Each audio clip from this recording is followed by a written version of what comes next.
Hey, this is Russ Braun, comic artist extraordinaire, here with 11 O'Clock Comics. I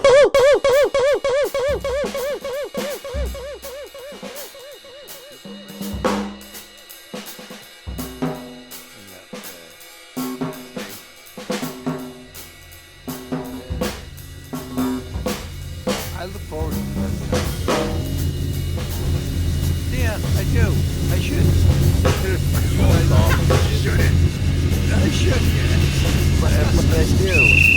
I look forward to it. Because it means we're going to enjoy ourselves for at least 2 hours.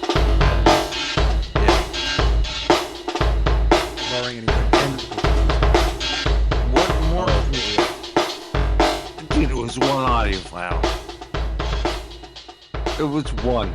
He could have patched it together in 10 seconds or less.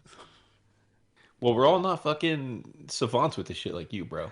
Maybe that's what it is. You know, even an idiot is right. At least once a day, right? Like a broken I don't clock. know. Is that true? I don't. Yeah, like I don't know too many. Well, I don't personally know too many idiots. I can't really check with them. So, well, I know a lot of them. Most Stop clock is right twice a day, though. Right. Right. Unless you fix it halfway it's not through. military time. See that? It's military time. You know, my son changed the clock to military time on my wife's vehicle, and I'm like, why did you do that? you know your mother's not going to get it. It's just better. I think, okay, it's better for you, but this is not your vehicle. Dude, it's so funny because Jackson uses military time too. Maybe it's like a youth thing. They seem to like it better. I don't know. I don't get it. And I mean, it sort of makes sense because it is a lot more logical, right? Like, the human brain is more than capable of handling like 24 numbers is different, and so like it does remove any ambiguity. Like when you say 6 or and it's not 18, I know you mean 6 in the morning. You know, like it is functional. Like it's a functional way to speak about time. Jack 12, I get it. Yeah, but my wife doesn't get it. She will never get it. So changing it based on your preferences is not the thing to do. Fair.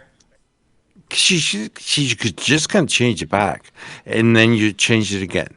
But we hope that you don't change this, because this is 11 O'Clock Comics, episode 1021. And I am Vince B. Ooh, you are Vince B. It is great to hear your voice. I am David A. Price. That is true. And of course, I am your good friend, David Ellis Norman, but you can call me Den. Wow. I think I'm gonna let that one go. You are Den. Oh, damn. Ooh. I wish I was hung like Den. I'll tell you that. Yeah. Don't we all? And of course, Jason's talking about Richard Corbin's masterpiece, masterwork. You're also Jason Wood together again, thanks to cheapgraphicnovels.com. cheapgraphicnovels.com. I'm not going to say it again. You know, by this point, it's irrelevant. If you want the lowest price on a OGN trade paperback collection, omnibus edition, manga, art books, any kind of DC's finest, Marvel's epic collection, anything that has a spine and a retail cost is going to be cheaper at cheapgraphicnovels.com. It just goes to show, right? They have Nick and Dent specials. I think the Black Friday special is still going on. And if that wasn't enough, it should be. Because they are the best at what they do, like Wolverine. Sure. If that wasn't enough, they have specials as well. They do have specials. This week we include Black Panther, Panther's Prey Omnibus hardcover for $74.99. You've got a Dennis Cowan and a direct market Jack Kirby cover. 2 decades of Black Panther stories in one action-packed volume. Return to Wakanda for more tales of the Black Panther, beginning with T'Challa setting out on a far-out adventure that can only be conceived by his legendary co-creator, Jack Kirby. The King of Comics sets the King of Wakanda on an epic quest to discover the startling secret of King Solomon's frog that sees him encounter alien races, battle eternal samurai warriors, and more. Then brace yourself for an epic battle between the Black Panther, the Avengers, and Ulysses Claw. T'Challa returns to the American South to root out the evil Soul Stranglers cult, and things get personal as the Panther's search for his long-lost mother leads him on a brutal hunt like no other set against the violence of South African apartheid.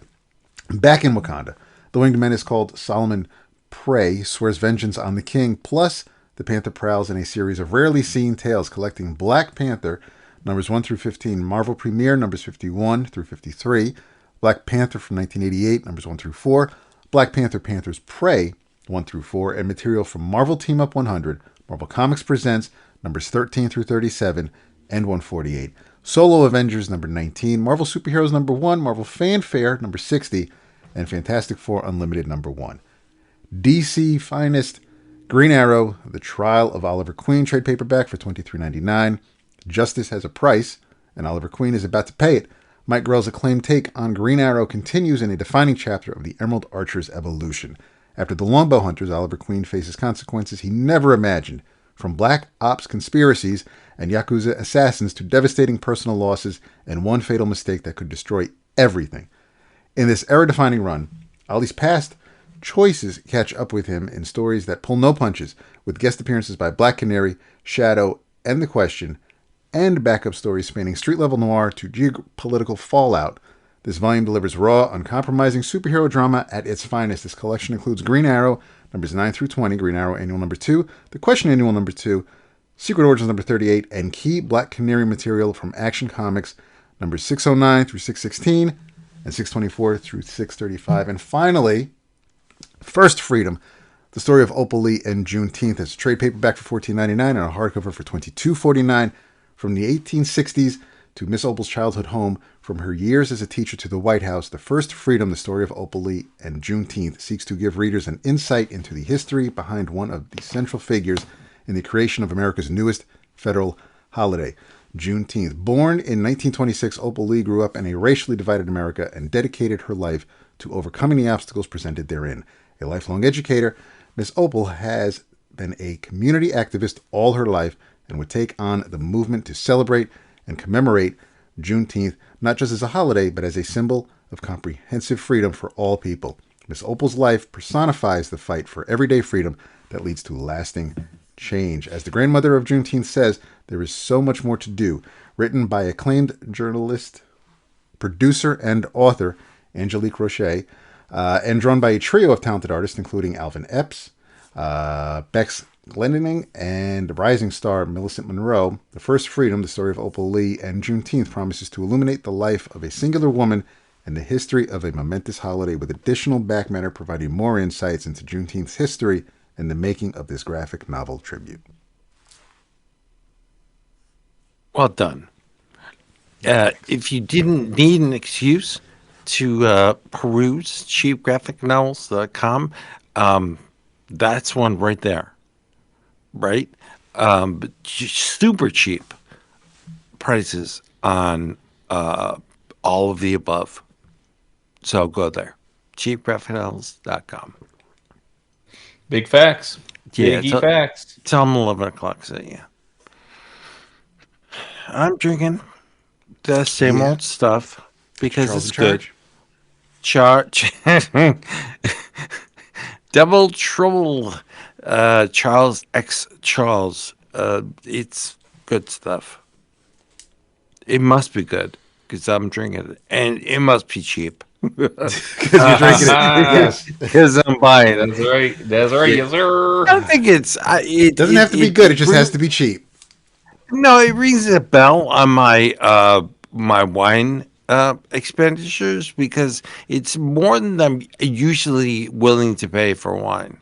So it's like $15 a bottle, and that's usually more than I'll spend. I'll spend 12 to 14.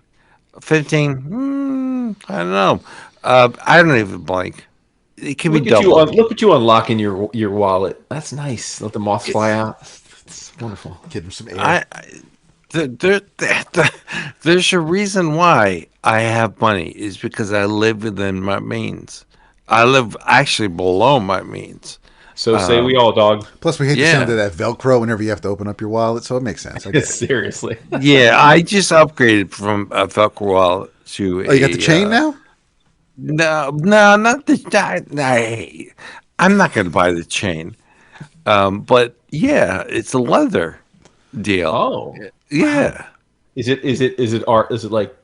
No, it's real leather. Protected? Like no? Is it like UV protected so people can't read your? Oh, read yeah, your cards? RFID. Oh yeah. No. Let them take my card. I don't care. all right. Respect. I'll get that shit doubled back. Just Nice. so Well, it's a. I too am drinking a wine. It was a little more expensive than the $14, but it was good. It's good though. It's not too crazy though. I think it was like $30, so it's not crazy. It is a Tens. It's by the vineyard is Tensley, Tensley. It's a California vineyard. It's a Syrah, Santa Barbara County, 2022 Tensley Syrah. It's very, very nice. Vince, you'll be happy to know that this is what Decanter had to say about it. Tensley's basic Syrah contrasts the sun-drenched richness of black fruit against a savory backdrop of crushed black pepper and sage. Full-bodied but flecked with salt and earth, it's an accessibly priced introduction to the diversity of Santa Barbara County. Drinking window 2024 to 2032. There must be someone somewhere in the back room who writes like all of these. Well, I would imagine that AI is probably pretty good at writing them these days. Yeah, they sound very similar. Sure. Yeah. But yeah, I mean, listen, I think good. all solicits are, I think 90% of solicits are auto-generated at this point, right? I would imagine. You know? Yeah. Why not? Yeah. Yeah. How about you, Kang? Oh, we might as well all make it a wine tonight. Oh, yes. Winorama. Is a yes. Because I like this bottle. This is Uno. It's a Malbec from Draw 4. Tegel Winery and Estates. It's from 2023. It's good. It's a little, I think, drier than what the label implies, because this is telling me it is a one-of-a-kind Malbec whose luscious black and red berry fruit is brightened by natural acidity and supported by firm but ripe tannins. I'm not really getting that fruit punch to the back of my throat. So it's good. It's just it really wasn't what I was expecting, but I really, really like the bottle because it's got like this, almost like this brass number 1, like riveted to the bottle, and it's so there's no sticker, no sticker label on it anywhere. But yeah, I believe the bottle looks familiar. I don't know if I've had this Malbec or one of their others, but yeah. So I'm sipping on this, and we'll see where the night takes me. Right on. The fact that you could tell that it tastes different is beyond my means. You know what I mean? Like each bottle tastes the same of this Charles X. Charles to me. I would hope so. Obviously, they're not, but they like. I don't have the proficiency to discern. Well, this bottle was as good as the last one, or the inverse. You know what I mean? Right. Yeah. I can't tell if this was bottled at midnight or sunrise. It's I get it. No, I mean that's a little. We're not a sommelier. It's not a sommelier show. Mario's like that. Yeah. I don't have that. I probably never will have that. Well, you're lucky then, because it's a blessing and a curse to be able to have to be able to tell different wines on your palate, because it does force you to want to spend more money on wine. Yeah, yeah. Well, that's not a bad thing. Yeah. Well, no, I mean, but like, but I'm partially with you. I'm sure we've talked about this before. I think that the cool thing about, well, wine is, there's many things that would fall into this category, but one of the cool things to me about wine is that, you know, your palate is, everybody's palates are going to be different, and so there is definitely like a law of diminishing returns, right? Like, and it may be different price points for different people. But I totally agree with you. I mean, I've had the good fortune of having some really expensive wines in my life, and while they're almost always exceptionally, they taste exceptional. Like, I can't say that, like, you know, $1,000 bottle of wine tastes like demonstrably better than $100 bottle of wine. You know what I mean? Like, to the point where you're like, oh, I see why someone would pay. You know what I mean? So like, it is like, but so in a best case world, you want your palate to be unrefined enough that like a $15 bottle of wine tastes the same to you as a $50 bottle of wine, because that's then you're a business, because then almost anything you pick up off the shelf you're going to enjoy. You know, so I probably, even though this was under $20. It probably could have gone through the decanter, and I think that's what I'll do with whatever's left over. If I have some over the weekend, I'll use the decanter and see if it opens it up any. Yeah, those words mean nothing to me. Decant just means to expose to air. I get. I know what it means. Oh, okay. But it would have no effect on me. Well, yeah, I mean, it doesn't. I mean, I don't know if how many screw top bottles need to be decanted. There's a cork. Oh, okay, good for you. A natural cork or wax? Yeah, I don't know. Okay, well, you can. A cork. If it's I mean, you can tell the difference between a natural cork, but that's I love the fact that it's not a screw top. It feels like a natural cork, and I'm saving them up, and I will put them in a giant glass. Get you a memory box. I got my neighbors a memory box for Christmas last year, because they do drink a lot of wine. So yeah. Oh, yeah. There you go. Comics. We've been reading. This is it's part review, part commentary. Okay. Let me settle in here. All right, go ahead. No, like last week, part review, part commentary. I read Dork. Oh yeah, Dork. Brett Bean's new book. Yeah, number 1. Written and drawn by Brett Bean, with color by Scotty's go-to guy, Jean-François Beaulieu. And Nate Picos did the lettering. Also, Scotty's letterer. Yeah. Mm-hmm. Yeah. It's basically it's Team I Hate Fairyland, only swapping Scotty art for Brett's art. Yeah. Well, that's part of my commentary. I'm sorry, Vince. I'm surprised that, you know, with every other creator at Image doing that, like, you know, you got Giant Generator, you got Skybound, you've got Shadow. I'm surprised there isn't a Stupid Fresh Mess imprint at Image. Yeah, exactly. Yeah, it's true, actually. Yeah, that's a good point. Well, I'm not surprised. I am surprised that I'm not surprised, because they probably won't pay Scotty what he wants them to pay him. So, right. You know, Scotty is Scotty does. The like every great fantasy book, it starts with a map. Yep, true. But in this case, I think the map illustrates the world, the lands of Sunderain. It's basic.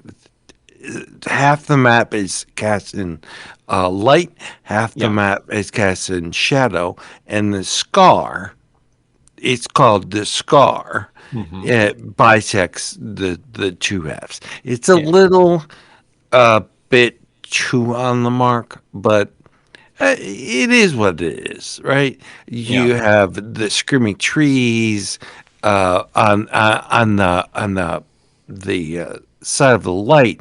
You have the dwarven thunder caves and the heaven spleen, and on the dark you have the goblin's teat and the blood frenzy, names like that on the right, and it's a great map because it shows the reader exactly. You got two sets of land masses, which were at one time one, and but they're split by the scar, and living within the scar is a half dwarven, half orc named Dork. Right. Well, his name isn't Dork, but they call him Dork. They call him Dark, Yeah. and he's got a prophecy associated with him that should the Dork emerge from the scar, he will bring the downfall of the world. Right, both factions, the light and the dark, both hate him. They both want him dead. They don't want to see their lands devastated by this creature. So he's grown into a tall tale, so to speak. He's just a little guy. And he's, to top it off, he's a pacifist for just reason, because once he gets going, he loses it and becomes a bloodthirsty butcher. Like Barbaric, he has a enchanted weapon in his employ. In this case, it's a shield.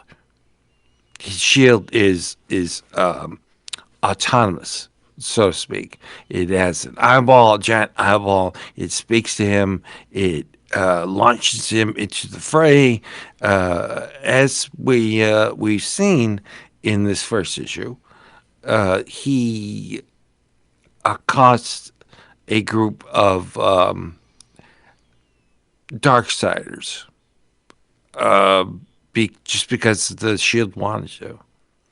And it spills over into the light, where the Lightsiders join the fray, and he ends up being won by both sides, more or less.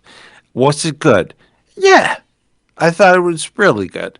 I think the story is what it is.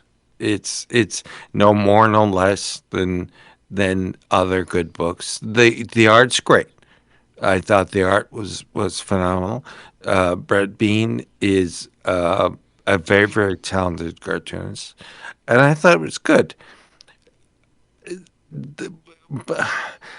My commentary begins and ends with the fact that it burned through its first printing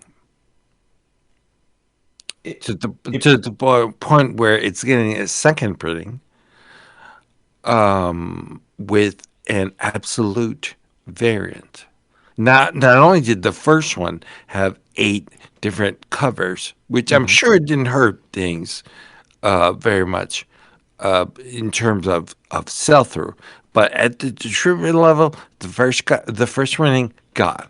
Second printing is getting an absolute variant. Now, what does it say about? Do I think the book deserves a second printing? It wasn't that good. It was okay. I mean, it was good. It was very good, actually. But was it better than the industry's top seller? No, not so much. It says a lot about an industry where some of your top selling books are variations on a theme, right? Superman, Batman, Word one. The absolute versions are gaming stores and business, right? There are some stores. Jason could speak to this better than I can. There are some stores that owe their existence to the absolute line. Oh, absolutely. Yeah, sure, absolutely. No pun And intended. Absolutely. right, and it makes you wonder, like, how healthy is the comics market when the top selling books are variations on a theme of books that already exist but don't sell as much?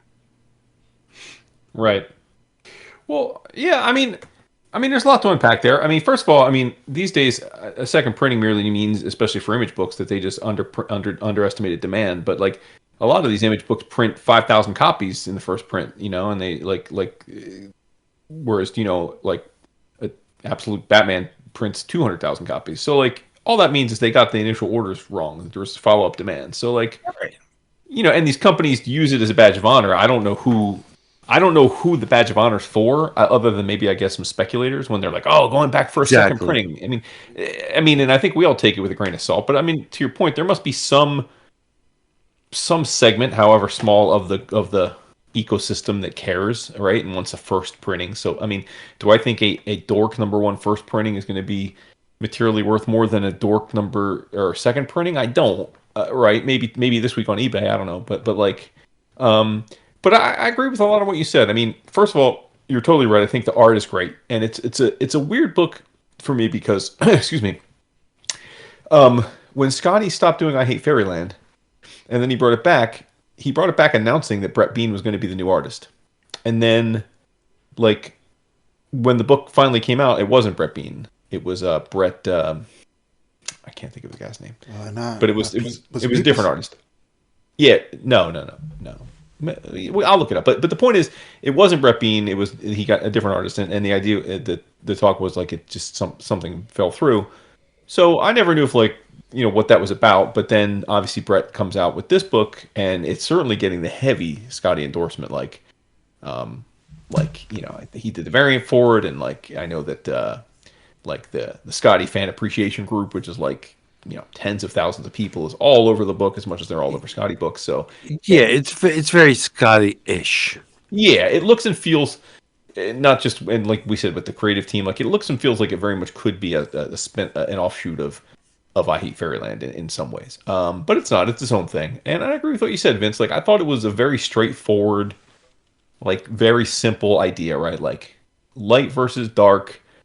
A lot of Brett's layouts literally mirror, one side of the page and the other having, literally the same layout, just mirror image with just the one side looking somewhat dark and sinister, the other side looking light and happy. But I mean, same character, people, same goblets, same table settings. It's by design trying to create this juxtaposition of hey, maybe the two sides really aren't all that different after all, right? And you can see that that's where this book is going. I thought it was well drawn. I thought it was clever. I thought there were some cute things in it, with the chicken and stuff, the shield's funny, it was. I don't want to say paint by numbers is an insulting way to describe it. That's not fair. But it was if you were to make a blueprint of how to construct an all ages fantasy comic. I mean, it hits a lot of the elements. If you were to put it on a whiteboard, it hits a lot of the elements. I thought it was, like you said, I thought it was good. I mean, I wasn't blown away by it. I mean, it's not a comic that really is in my sweet spot of the kind of things that I'm going to really mark out for. But that being said, for what it is, I think you're right. I think it's a very well done first issue. It's a very simple premise that's well executed. We know closing the book on this first issue exactly what the book is about, exactly the tone and where we're going to go, and which I think is all you need to ask for in a first issue, because I think you can safely say that if you like the first issue, you should keep going. And if you didn't, it's not one where 6 issues in, your friends can be oh, yo, you should pick it back up. I think it is what it is, and it's pretty clear cut. Right. Yeah, I don't think it's a bad book by any stretch of the imagination. Mm-hmm. But I don't think they go out of their way to say, "Oh, we're printing again," but they don't tell you they're only printing 25,000 of them again. I doubt they're printing 25,000. That would be huge. No, they are. They're Oh, is printing. that what it said? Yeah. Oh, okay. Well, I mean, that's a big number. That's a big number for a creator-owned book. Yeah, I think. It is. But Dork's shield is Barbaric's axe. Yeah. A little bit more like not as evil version of the axe, but Barbaric isn't the first time we've seen it either. You know, it goes back to Elric, and even farther, where the weapon or the shield or something is enchanted. Even or like the sword from God Country, right? I mean, like, yeah, right? It's not, yeah. Mm-hmm. It's not a revolutionary No. story, but it's a decent comic, right? I just I think where those who got excited, the fact that it's getting a second print are a laundry list of speculators, super fans, and the creators themselves, right? Like, okay, they're getting second print. Woo! Yeah, but that's fine. That's wonderful. But it doesn't mean jack shit to me. It doesn't mean anything to you, right? The book is what it is. It's good. I think the industry should know by now that they're pulling your chain. Is what I'm trying to say. That it's a good book. If you didn't get a first print, you got second. Maybe you got third. Who knows? But the fact that you have a first print doesn't mean anything at this point. You know, you may either turn around eBay, you may sell it, and in a year or two, it won't be worth anything. I don't know. I don't know who the numbers are supposed to impress. Yeah, like we said, I mean, obviously there is some part of the market that is impressed by it because they keep putting these press releases out. But I mean, I just don't even pay them any mind. I feel like I don't even I don't get pressed by one way or the other. It's just part of the No, I don't. industry. I don't either. I don't get it. But I thought it was a fun take on an industry that's still powered by at least 50% by Superman, Batman, and Wonder Woman. Yeah. Yeah. We've had the discussion in the past, whether it was on the show or offline around the fire pit or whatever, but I'm obviously not, I wouldn't accuse Scotty of this, but it's easy to say, to claim first printing sold out if you only printed like 3 dozen copies. And then, okay, great. So we go back to print but we're also at a time, it's weird to me. I still, part of me still loves the idea of getting a first printing. Because I mean, I'm still thinking about The Dark Knight Returns and ending up with 3, 4, 5 printings, but you wanted that first printing, obviously, because that's the one that's going to be worth more. But in this day and age of everything being reprinted months after that issue is published, it kind of I remember the chase and paying more money for an earlier printing back before trades were a thing, but because you didn't want a book that was reprinted, you want the original printing. But I mean, we've got On the Booze, we've got trades, we've got DC Compact editions, and so doesn't that water down the value of that original issue, or is the market still set so that it knows the difference between a collection and a single issue, and that single issue is collections are worthless. No, the single issue still, again, it depends. Like, I mean, I don't even know why we're really talking about this in the sense that, like, this is so, I mean, not for us. This isn't for us. Yeah, I mean, but like, there is a section of the industry that very much relies on slabbing variants and high grade premier issues and believing that they'll be worth more. And in many cases it works, that they are, especially if they sell them quickly. But like, I don't like it. It's a boring topic to me because it's like literally like the three of us collectively care 0% about it. So it's like, and like it exists and it's not going away. Like it's continued to exist. It's continued to proliferate. And like if you talk to people, like obviously like these companies put out 8 to 10 covers in a comic because it works. Like so, I mean, it may not be interest to us, but it clearly works, right? And so like. Yeah. And and they've been doing the variant game now for 15 years. So I don't even worry that it's going to quote unquote hurt the industry because it's just the norm now. Like variants are just part of the industry numbers. It's just how often were we stuck behind a person with a cart and a comic box having the person sign like 25 issues. How many? All we wanted to do was say hello, give a hug, keep doing what you're doing, enjoy yourself very much.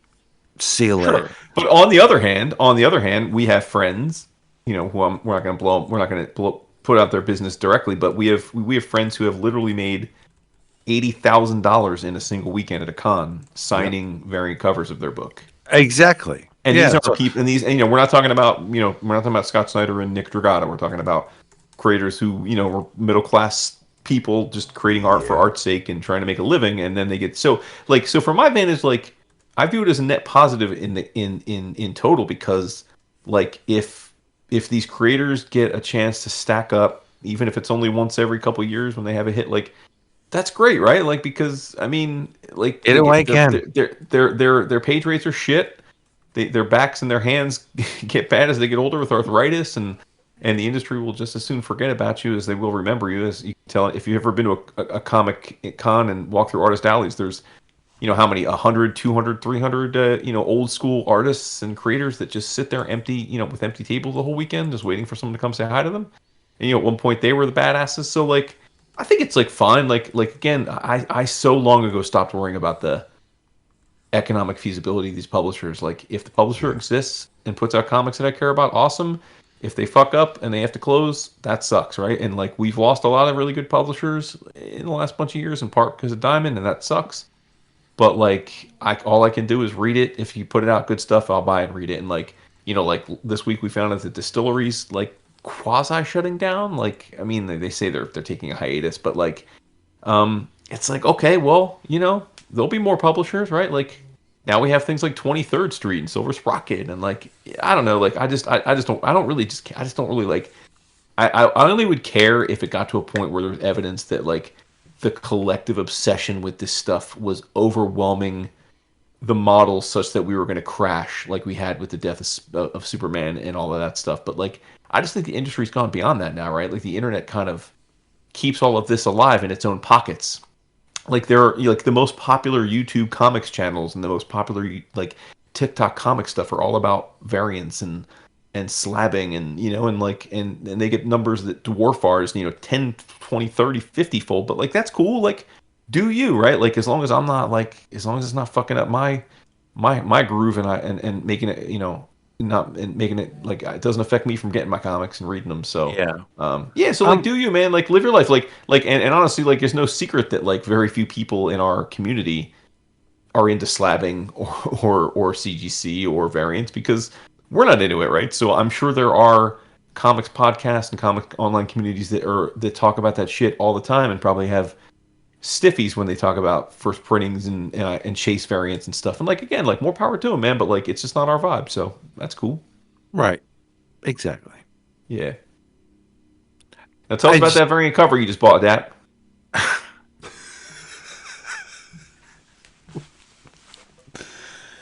Have you guys ever purposely? That's interesting. Have you guys ever purposely bought a variant cover, like, and not one that like they have two that are both cover price and you're just like pick which one you like? I mean, have you ever purposely gone to the LCS and said, "I'm going to pay extra for this variant," or even like through DCBS, like I'm gonna pay more for this specific cover than I would have for cover? Like, have you ever done that?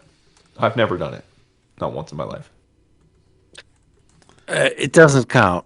But I get the old trade dress version of Savage Dragon every month. Well, I didn't know they had different versions. They have two of the same cover.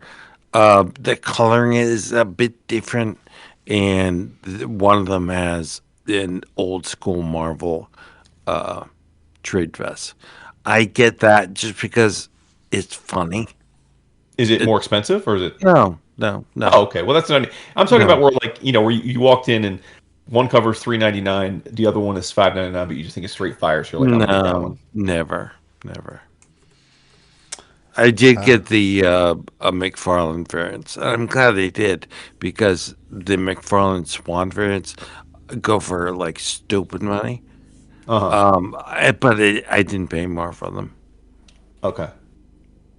Like how dumb do you have to be to not order the McFarlane variant as opposed to where? How dumb. The only thing that comes to mind, and I'd have to go through the piles to make sure I actually did get it, because I do remember asking for it. World's Finest number 25. There was a Dan Mora variant where he included William Shatner on the cover, and that may be the last time I purposely requested a variant from the LCS. But yeah, other than that, plus, I mean, DC made it real easy to not bother with variants because they're cardstock and they're a buck more. So it's just that makes no sense. Is that right? I don't give it. Yeah, their variants are cardstock covers, and they're when the comics were $3.99, the variants were $4.99. So I never bothered with the cardstock variant, even though a lot of them look great. Like I know the current Batman by Fraction and Jimenez that he does Jimenez does a gadget variant cover, which look really fucking cool. So I mean, if there's a theme and they're consecutive, I can understand that. I'd be all in on following that trend if that's what speaks to you. But other than that, even as I'm going through DCBS, I'll it's the standard cover. If there's no difference in price, and I would always try to get the cover by the interior artist. So this way, I want the same dude who drew the inside to draw the cover.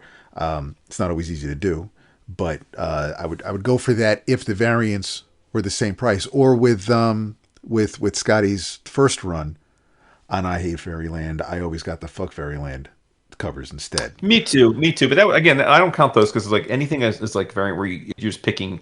It's the same price. You're just picking. Right. I think that's a different like mental exercise. But no, I mean, but would I ever chase the brown after shirt or the gray shirt? Like you like it's the same shirt. You just right pick in the color like that. Yeah, I don't bother with the 1 out of 25 ratio shit. I don't care. I don't want to spend $25 on a goddamn comic when all I want is the inside. So I'm good with for sure.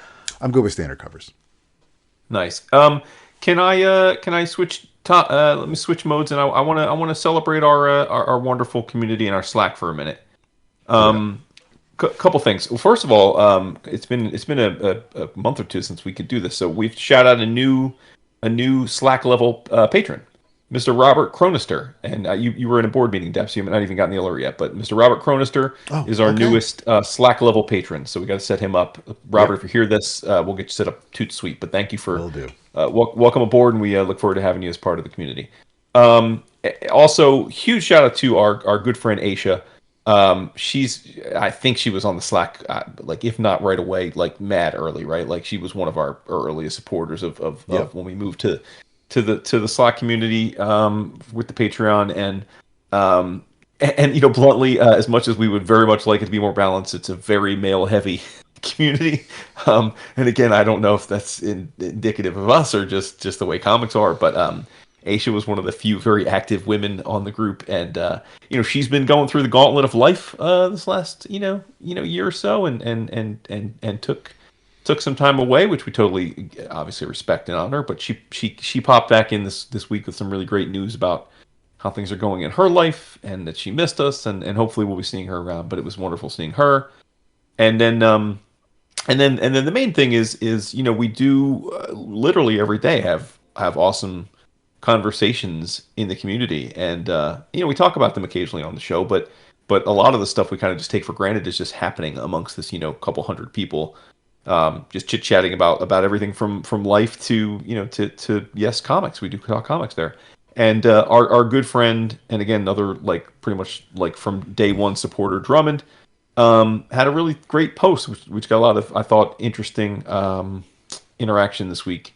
And it was sort of a post off of something you had said, Dap. And he says, Drummond said, in Dap's post, in general mentions The Nth Man, a book I thoroughly enjoyed as a kid. As a G.I. Joe mark, scouring the dime bins for cool stuff, buying a book with Larry Hama's name on it was a no-brainer. Plus, you had the hyper-consistent Ron Wagner art, pinups, covers, fill-ins by a pre-Hulk Dale Keown, and, of course, a badass ninja. The damn thing felt like treasure. My question is this. Are there lesser-known works by creators you love that you wish got more attention? The Gilgamesh 2s or Black Orchids or Nth Mans of their day. And it's fostered some really cool conversation, with some books that I was like, oh yeah, a lot of those oh word, I forgot about that book, or oh yeah, that is a good book. You were the first response. I can read your response, or unless you want to give me your response, Dap. I have it open if you just want me to read it, or if you want. No, I definitely was not the first. I was just the only person who actually threaded his reply.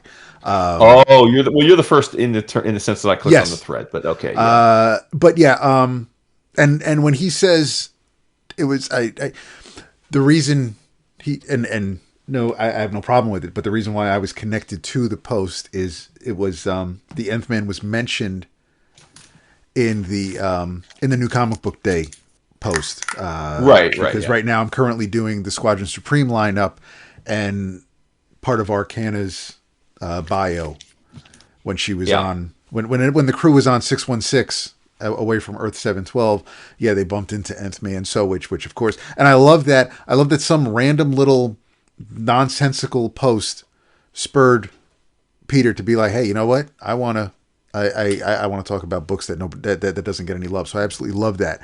But no, you can go ahead and read them off. All right. Well, you said you were off the top of my head, artists. You said Cage by Mark McLaren, Dwayne Turner, and Chris Ivey, and Wonder Man by Gerard Jones, Jeff Johnson, and Terry Austin, Jan and Harps.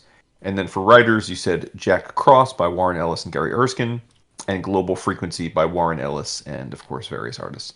All good choices. All good choices. I'm not at all surprised to see Global Frequency. I don't think I've read Jack Cross, so I need it's to. It's a 4-issue miniseries, violent as hell, and it actually is. It reads like a non-canonical offshoot that Warren wrote for DC, but it actually is in continuity with, at the time, the mainline DC universe, which blew my mind. And it's not something they've ever revisited. I don't believe the character's ever been mentioned since this miniseries, but it was something I found and I read it, and I was really pleasantly surprised. It is definitely a Warren Ellis story, but it didn't feel like a story that would have been told in DC Comics at the time. Right. And then your answers got Drummond saying that the whole Malibu era had gems. He said he loved seeing BWS get weird on Rune, Presti on Sludge, McManus going full biceps and bullets with a man called AX, and his absolute favorite book at the time, Breed, Starlin hitting on all cylinders, doing a 90s take on a Silver Age vibe, and all of 1963. Not sure it's obscure as such, but that McDaniel Dixon post 0 Hour Nightwing book was a hit with me at its time too. And then Dap, you responded that the Bravura line never gets enough love, to which Drummond said agreed. Yep. Jeff Carter popped in and said the one that comes to mind immediately for me is Thriller by Robert Lauren Fleming and Trevor Von Eden. I have never read it, so I can't speak to that one. Have you guys read that one? I know nothing about it. It's dense. It's chunky. Chunky. It's good. Right. It's really good. Yeah. Mm-hmm. Drummond said Chain Gang War by Wagner and Johnson. Another treasured dime bin find. I've not read that either. let's see. We've got Jonathan W says, I'm down for the under the radar DC Rex. I was a Marvel kid until the early aughts, then started dipping my toes into DC. Shout out, same as me. And John's JSA and Flash and all things. Hush. I've gone back with the early days of comic buying on eBay and gobbled up critical runs of DC from mid 80s onward. Drummond said, if you like Ken Stacy's art, then Tempest Fugitive. Again, I haven't read that, so I can't speak to that. Tim B said Twilight by Chaykin and Jose Luis Garcia Lopez. Respect. Yep. A great pick. Patrick says Will Pfeiffer's. Shout out to Will, longtime friend. We haven't seen Will in a minute. We need to get him back to a con soon. It's been it's probably been like 8-10 years since we've seen him, right? Or at least at a con. But Pat said Will Pfeiffer's Catwoman and Gail Simone's All New Adam, which I think are interesting picks. Mitchell, all of Dave McKeon's sequential work. Taiyo Matsumoto's Hana. Richard Corbin's Hellblazer Hard Time. And James Stokoe's Sobek. I've only read Sobek of those four, but I totally agree that is a great book and probably one of his lesser-known works. Pete Ambusi said, I've always repped for the Vertigo series Finals by Will Pfeiffer and Jill Thompson, and Breach by Bob Harris, Marcos Martin, and Alvaro Lopez Bueno. It was supposed to be a Captain Atom relaunch that became a new character. Peter Fodor says Steve Bissett's Tyrant, Joe Kubert's Tor, and Wally Wood's Skymasters.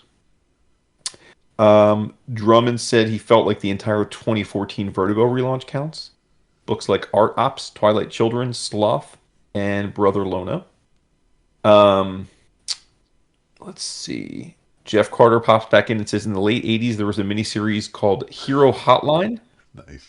I don't know that one, so I wasn't reading DC back then. I don't know if you guys know that one. And it made him track down another book by the same creative team, Amazing Man. Hated it, but Hero Hotline hit him right. So there you go. Yeah. It's hard. It's hard for Jeff to say he dislikes something. He's one of those people that rarely ever says he dislikes something.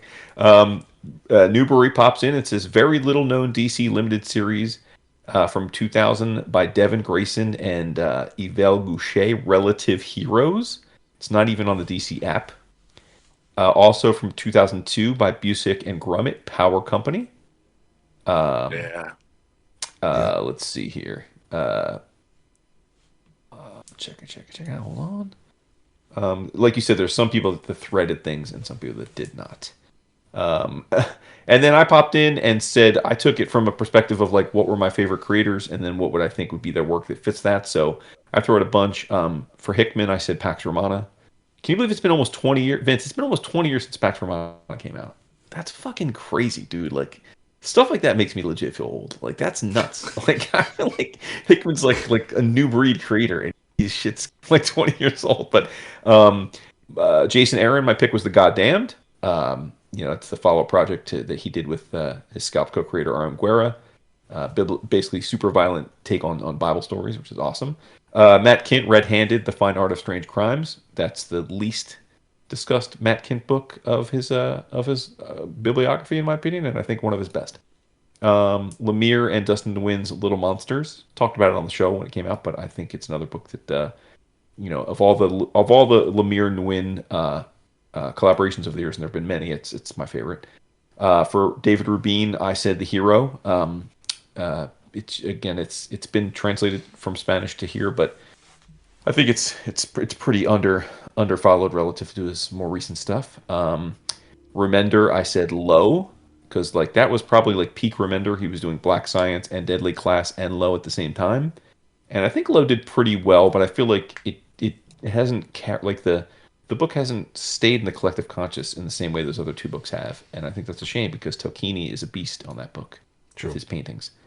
For Tom King, I said The Omega Men, which I know we're all big fans of. And when I wrote that, it made me think, whatever happened to Barnaby Bagenda? Because dude was awesome on that book, and I can't think of another comic he's drawn since. Like, he went off into the ether. Am I right? Can you think of another comic that Barnaby's drawn? No, right? I'm blanking. If there is one. Yeah. For Rug, I said Aphrodisiac, and that's mainly because I spoke to him at Baltimore Con about how it's out of print, and he was thinking about putting it back in print, and I said you should definitely do it. And then he was like, "Do you think it'll be inappropriate in today's climate?" And I got really bummed out because I thought, "Oh, I hadn't even thought of that. It probably would be, which is the stink because it's a great comic, but such is life." Eduardo Risso, I said Boy Vampire because I think a bunch of Risso's European comics have been translated and brought over, but not in a long time. And that book itself, the U.S. version, that's probably 15, 20 years old. But I think it's one of his better European books, at least are in English. For Brandon Graham, and I have high hopes for this one, I said Perverts of the Unknown. He did a bunch of porn comics early in his career. Pillow Fight, Perverts of the Unknown, I think are the two naughtiest, the most fun. We just got a awesome reprint of Pillow Fight thanks to our friends at Living the Line, and so I'm hoping that since that Kickstarter went so well for reprinting Pillow Fight, they'll do the same for Perverts. It's all I'll say to you folks, that if you backed Pillow Fight and you liked it, Perverts is way naughtier, if that's even possible. For Scalera, I said King of Spies, which I know is another deep cut favorite that DAP loves as well. Mark Miller.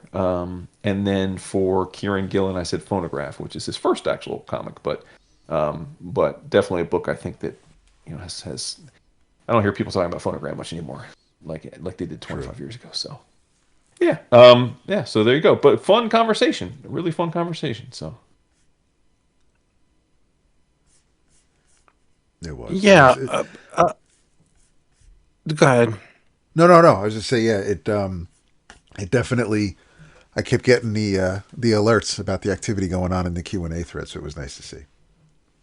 Absolutely, yeah. Yeah. I like that when people pull out the deep cuts because we've all read a lot of fucking comics at this point, and there's a lot that we've probably read that we're like, oh yeah, and we don't even remember we read them. So it's nice to be reminded of things. Yeah, it is. It happens more frequently than it used to, which is alarming. But I do appreciate these threads. I've always been on Marc for Brett Blevins. Mm-hmm. Yep. And I thought he was going to blow up with Nightbreed. I thought he was going to be a household name. And it didn't happen that way. Written by D.G. Chichester with art by Brett Blevins. Where's Blevins today? Who knows? Last time I've seen him was on Supergirl. Yeah, we met him a few times at New York Comic Con, and I adored meeting him every time, and he would draw my jam pieces, but I haven't seen him in a long time. I hope he's well. I don't think we've seen him at a con in at least 7-8 years. Yeah, the last time I remember seeing him was when he put Christine Spar on my Grendel Jam. Right, which is probably like 7-8 years ago, right? Yep. Yeah, phenomenal artist. For sure, man, and a really nice guy. I mean, at least from our limited interactions. Then again, I thought he was going to blow up with the New Mutants. Yeah. Well, right. That's why I love him, because the New Mutants. Yeah. And he didn't. I mean, it's a great run, but as far as taking the box on the X landscape, I don't think he quite did. No, but that was a great run. I mean, he had some awesome designs. Bird Brain was super cool. Like, really fun designs. That's my favorite. Gossamer. I mean, yeah. I think that's better. Take this as you will. I know what you're about to say. I think it's better than the Demon Bear. The Demon Bear arc is good, but I think the Gossamer Blevins arc storyline, which is about 20 issues, right? Yeah, I'd have to go back and reread it. I mean, I loved it all. So Is my favorite. Mm-hmm. I'm with that. I mean, I'm with it being great. I don't know if I go as far as to say it's better than Sienkiewicz, but it's great. It and it's definitely hasn't stood the test of time in terms of like people talking about it as much as I feel like the Sienkiewicz run is kind of like immortal. Demon Bear is good, and it was more revolutionary visually than Yeah, it it was was. just that we'd never seen that art style in a mainstream really book before. Exactly. Yeah. I love it. I think it's great. But if the house is burned down, Jack forbid, I'm going for the Beloveds over the Mm-hmm. I got you. well, arms not that big. You would think I would go for the Amazing or the Superman first, but maybe I will. I don't know. It'll never happen. So I'm still gobsmacked that you're not ordering Superman, Spider-Man. I am going to order it. I just said I was going to order it. You are okay. But I said it that I'm ordering it out of the fact that I'm a hype beast and I can't avoid being a part of this conversation. But I expect it. It's only one. But I expect it to be mid to not good. Yeah, well, I mean, I'm getting the one DC is publishing. I don't know if if Marvel follows up. If the Batman Deadpool is any indication, then I'll be good with the DC version. I think the DC version is all you need. I'm good with that. How will we know until we read it? We don't know. Right, I mean, but yeah. It could be it could just easily be the flip side where the Marvel version is better, the good, and the DC one stinks this time. We don't know. Marvel's gonna. It's inevitable. The creative people tell us. Yeah. I was thinking about that, like when Marvel's down bad, but often necessity is the mother of invention. Often when these companies are at their worst is when we get these creative flourishes. And we usually can't see them coming. Yeah. Like obviously with Palmiotti and with Marvel Knights and so we can't rule out that a year or two from now Marvel will be back, but it's hard to see it right now. And again, I never want to root for someone losing their job. So I say this with a grain of salt, but I do personally believe that I'm going to have trouble believing Marvel will find a new creative spark until they have new leadership. I just believe that new leadership needs, because you need that new vision, a new driving force that's willing to blow everything up. The fact that Scotty and Tony are going with DC speaks volumes. It's crazy. It speaks volumes to me. It's absolutely crazy. Yeah, it's bananas, right? That that you've got Scotty writing Lobo and Tony writing Deathstroke. They would both. Well, I shouldn't say that. I'm sure they're both happy doing what they're doing, but they both would love to do Marvel. There's, you know what I mean? It's anyway. Yeah. Blows my mind that two of my favorite people who happen to be creators are working on two of my favorite DC characters. I know, dude. Talk about your happy place. Hopefully they're good. Hopefully they don't fuck it up. Yeah, I told you. They won't. Fleece, we're talking to you, dude. They won't. From what I'm saying, they won't screw it up. Yeah. No, I agree. What you got, Dap? What are you reading about, dog? Like I said on the Slack, I owe Jason Aaron an apology. Turtles? Yeah. No, not turtles. I decided to. I saw a few messages come my way, and it was suggested that maybe I give Absolute Superman another shot. Oh, here we go. I was actually going to make a joke before you started talking no Superman, and here we go. Yeah. Oh my lord. Go ahead, but speak on. I was there. Oh, yeah, no, there was Superman last week. Well, no, see, this is Absolute, so it's different. It's not the same. Okay, cool. No, it's because I did. I read all fucking 16 issues, so yes, I do have to talk about this week. But no, I am. Self-flagellation. I just surprisingly, bro. No, because if I reread the first two issues and then kept going, and if there was a tinge of anything that made me feel like I felt when we first read it when it came out over a year ago, I would have said, okay, I was right. Okay.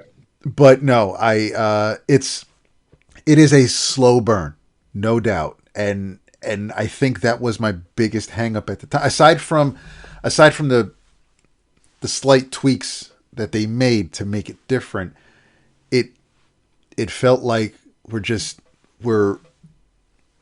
it was beyond a Bendis decompression where it's just like, it's taking forever for us to get to where we need this character to be. But it does all because Aaron he'll sprinkle in some flashbacks as like an issue that's just an entire. It's almost like an interlude, but it's back on Krypton before it exploded and in the moments leading up to it and everything. So we had a flashback issue before we were back to the present, but the slow burn absolutely pays off because Cal still does land. What happens is when Krypton is exploding and is withering away, the Science Council absolutely knew that it was going to happen before, even though Jor-El wanted everybody to know about it. The Science Council was trying to squash that noise because they knew it was happening, but they were trying to get. They were preparing ships so that the upper class and the 1% could leave the planet, leaving all the lowlifes behind. And Lara wasn't having that, so she was building. She was working on ships, or she was working on one ship for at least her family and their nearest and dearest. So Cal is not the only one to leave Krypton. So when the L's and their closest, those who were nearby, their neighbors, their family, when they leave, they're all able to get off planet.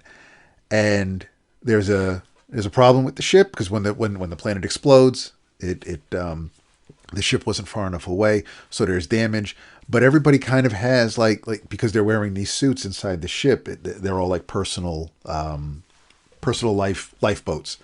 So Cal's wearing his, everybody's wearing theirs, but it looks like right now Cal's the only one who actually escaped unscathed, more or less. So even though he's slightly older, it's not a Bebe who ends up on Earth. Cal still lands in Smallville. The Kents do find him and keep him kind of sheltered on the farm. Although at first, he's speaking Kryptonian and he's levitating off the bed and his eyes are with the heat vision. So Jonathan's all weirded out because he's like, the kid's a devil and I can't. But and Martha calms him down. But the Lazarus Corporation kind of just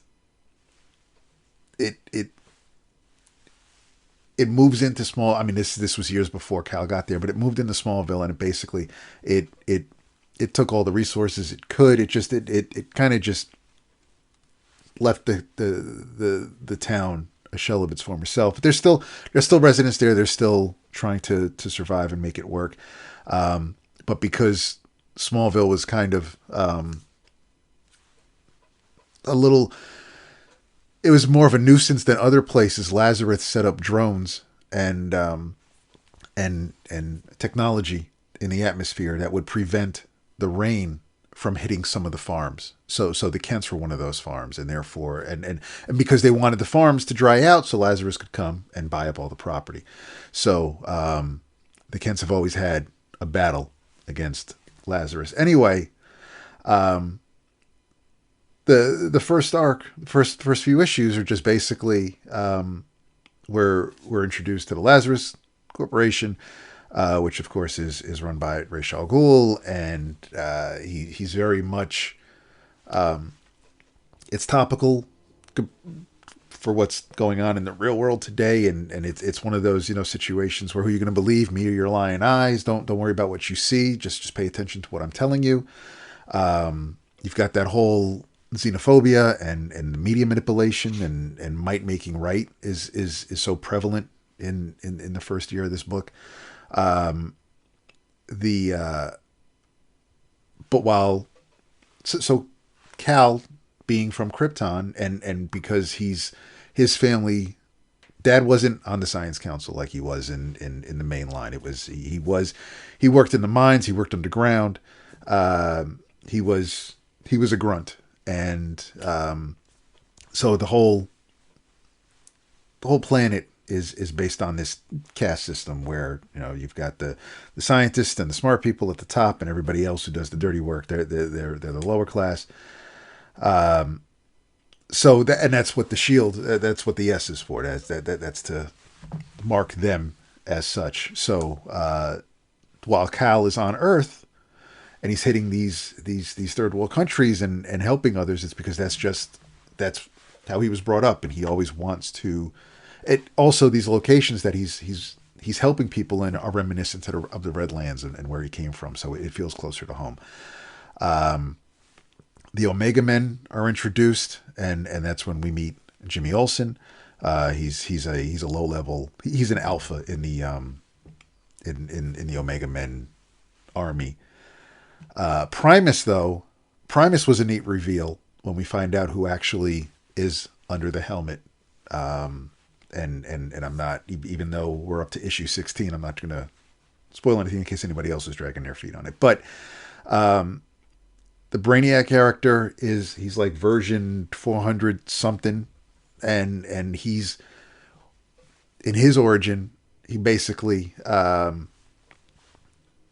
when he was created, he was basically told to shovel all of the dead and decaying Brainiacs into this pit. And that was his job. That was his only purpose, was to just take these bodies, dump them into a pit, lather, rinse, repeat. And after like over 4,000 days, there's no more bodies coming in and it's quiet. So he decides to start wandering, and he sees that like basically all the other Brainiacs have either been destroyed or they're just gone.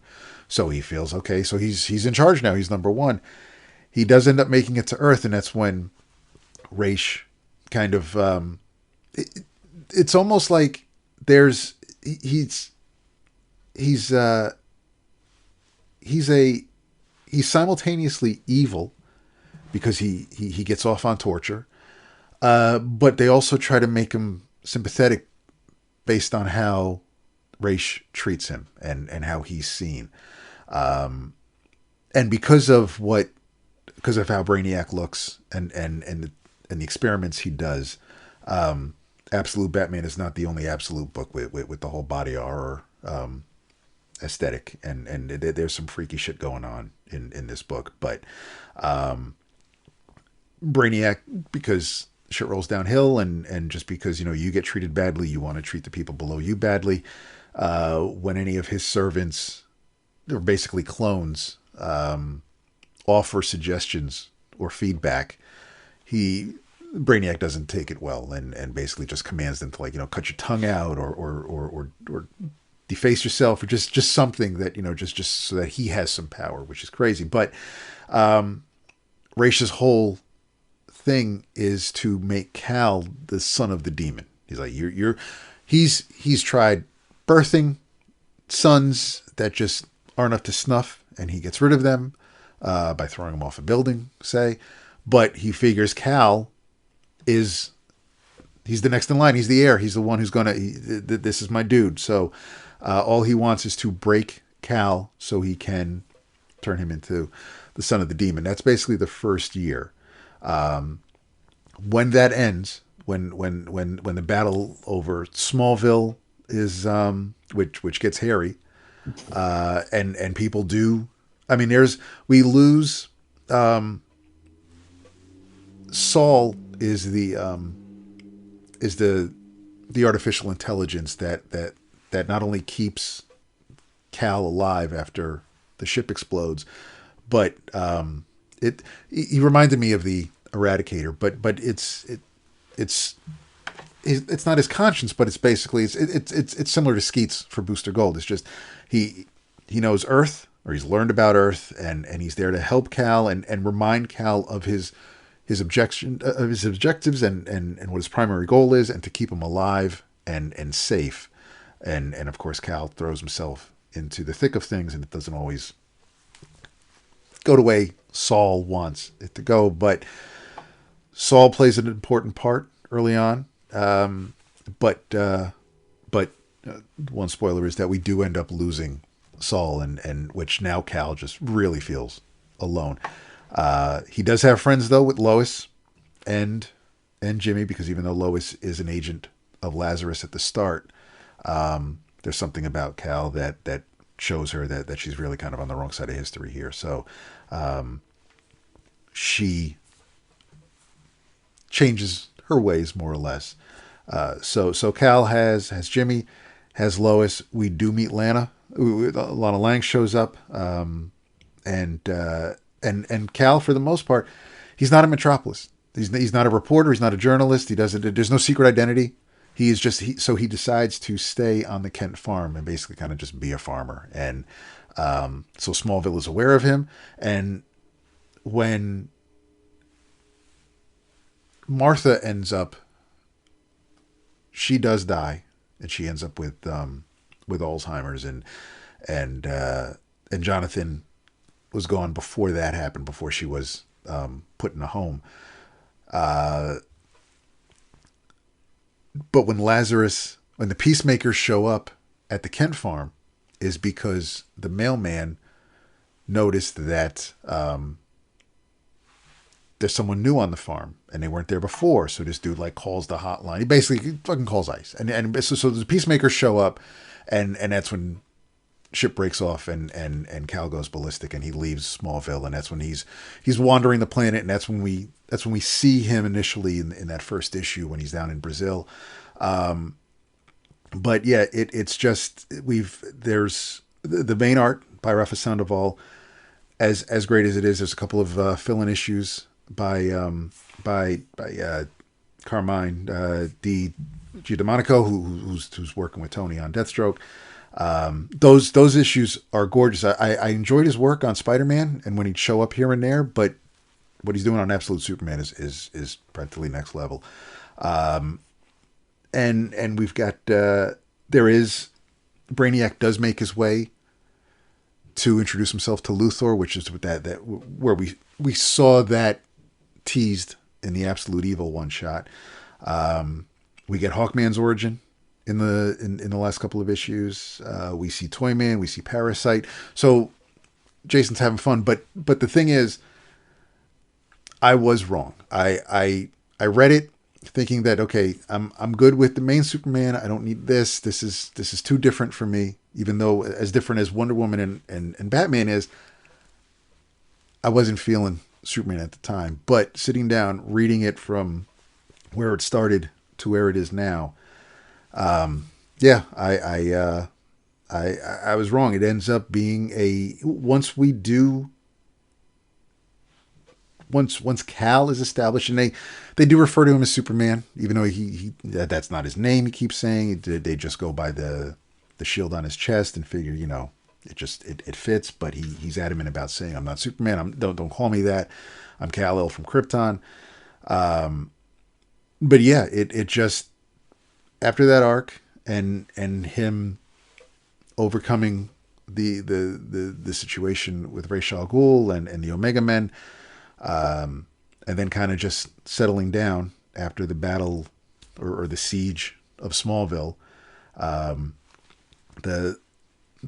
I think the most, the issue 15, I think, was is a good jumping on point if you want to get past everything else, but just and the last two issues are illustrated by Ron Ferreira, who and they look great as well.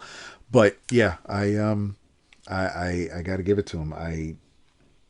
It is not anything. It is nothing like I thought it was reading that first issue and a half. It is it's better than I thought it was going to be, and I just got to say I was wrong. It is a very, very enjoyable series, and it's if Aaron maintains this, it has a real good shot of almost maybe knocking Batman off the second spot for me with the Absolute line. But yeah, it's I'm way happier with it now that we got past the and I'm glad I was able to binge it the way I did, because after reading the first issue and feeling the way I did, if I had to wait as these issues were coming out, I probably would have still felt the way I felt. But reading them in a chunk absolutely moves the story along, and it clicked much faster, obviously. But yeah, it's not what I expected, and not what I thought it was initially. So I'm happy with it. The art's been great, and the story's been a lot of fun. Actually, there is a lot of the whole bullies and it's because he isn't. Cal is very headstrong, and when he's fighting Hawkman, that's the first time he's actually, even though Raish gave him a run for his money, this is the first time he's actually fighting somebody who knows how to fight, especially in the air. And Cal wasn't a fighter when he was on Krypton. He was picked on. He wasn't a scrawny kid, but he was different than the rest of the class, and so he wasn't. He didn't get to learn with everybody else. So he's as strong as he is. He may not necessarily know how to fight, but Hawkman seems to. Not that Hawkman wants to help him, but Hawkman is his origin is a little different. Not. I mean, he's aware that the outfit he's wearing, the nth metal. He knows it's from Thanagar, and it's not an earthly material. But he's not an alien. He's never been there.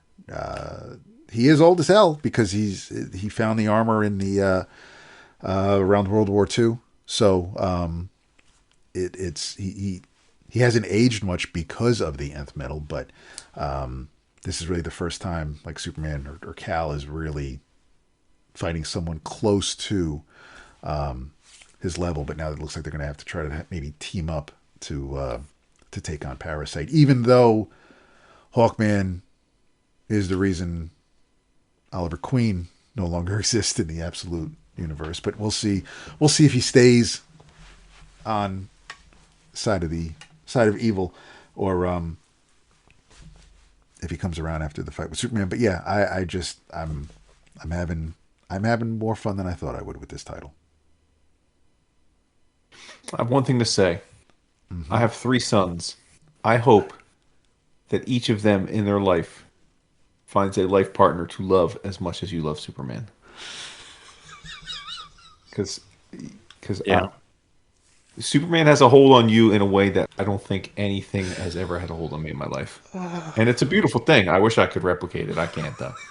You just you look at, I mean, Superman could fucking get disfigured at bad plastic surgery with jacked up like fake lips and fucking pulled back face and fucking and like a bad tummy tuck and a bad BBL and you'd fucking see fucking anadarmus. It's incredible. Within. It's the beauty within, man. More power to you, brother. I don't think he can say it better. Yeah. it's amazing. No disrespect intended, but I'm gonna have to take your word for it on this one. No, it's fine. Yeah, I'll be the No. Yeah. Can we because it would be remiss of us not to acknowledge the is this the 4th return of Vertigo now? It is, right? It's the 4th Vertigo relaunch, right? I think. Yeah. Yeah.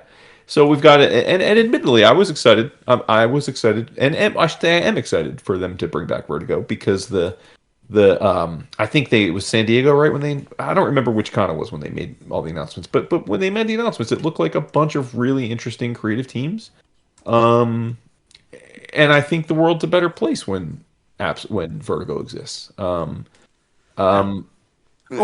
the world sucks even more, and Vertigo is the mirror. But either way. Either way, I mean, so with that said, we have the first issue of the first title of the new reboot, Bleeding Hearts #1, which was and I was very much given the creative team, I was very excited. It's written by Dennis Camp, who, as I have said several times recently, I think was the writer of the year last year in comics, with art by Stipan Morian and colors by Matt Hollingsworth. I was very eager to jump into this, and this is like a book of. It's interesting because I bought the book because it's Dennis Camp. pretty much sight unseen beyond that. And I know someone's gonna, before we go on, I know someone's gonna be like, well, actually, the first book of the new Vertigo is the Nice House on the Lake. I say the nay because it's the 7th issue of a 12-issue series, and they're just rebranding it Vertigo. So this is the first new Vertigo title of the new Vertigo line. So Bleeding Hearts. But I pretty much hated the book. I pretty much hated it. Like. Thank you. Yeah. I listen. Well, first of all, but let me put a big caveat. Stipan Morian's art is phenomenal. It is phenomenal. Agreed. It is. I mean, there is clearly he is someone who adores. It's a Vaughn Bodie. He's a Vaughn Bodie. He's doing his best to pay homage to Vaughn Bodie. For sure. And I don't mean like he's. I'm not saying he looks like Vaughn Bodie, but I'm saying like clearly this is an artist who, has looked at was highly inspired, as have many been by Bodie's work, and he's in the same vein as Steve Mannion. Like the art is phenomenal. I think the art is evocative of what I think of with Vertigo books. It's not like something you would see in a normal DC superhero comic. It's expressive and well composed and I don't know if it's hand lettered, it might be digital, but it looks hand lettered. Like it's everything about the visuals I loved.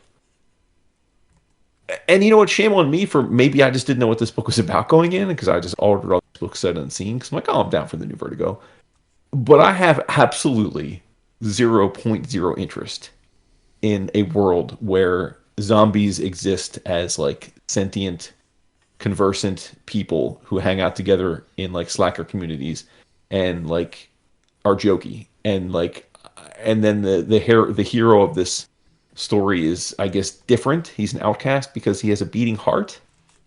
Yeah, so again, like, I'm just going to color this as a really well-made book that is not for me. But I won't be back. And again, it's not and I have no shade to anyone that loved this, but this is not a book that appeals to my reading habits. So I'm out. Yeah, I kept reading because of the art. The art's great. The art's phenomenal. Yeah. But after the first couple pages, I was like, I'm not. This isn't for me. And I dig the concept. And yeah, I mean the Poke is sympathetic because he's the one with the heart still beating, and even though Mush, they're BFFs, they exchanged arms, but obviously it doesn't seem to me like Mush is aware of Poke's ailment, if you want to call it that, and who knows what'll happen if and when he finds out. So that's another layer of suspense, but it looks great. We are big fans of Camp's work, obviously, especially where he ranked on the O'Closkers. But I think the concept of the book, or the subject matter at least, isn't something that would keep me coming back for every issue. So I'm glad the book is out there, and it obviously is going. It's going to a second printing. Speaking of multiple printings, but yeah, they got a second printing coming out next month. So it's been bought, whether it was bought because Vertigo's back and it's a number one, or it's because it's Deniz Camp. But people are buying it, and I do hope it sticks around so that people can enjoy it. But yeah, like you, Jason, it's not for me. There you go. Did you read it, Vince? It's not on your list, but sometimes I know you did not read it yet. But you know me, I'm only going to give it one issue. I mean, there are things in this that I know you will enjoy some of the scenes, many of the scenes in this book. But yeah, I'd be curious to know. Yeah, I'm looking forward to hearing if you're going to stick with it after.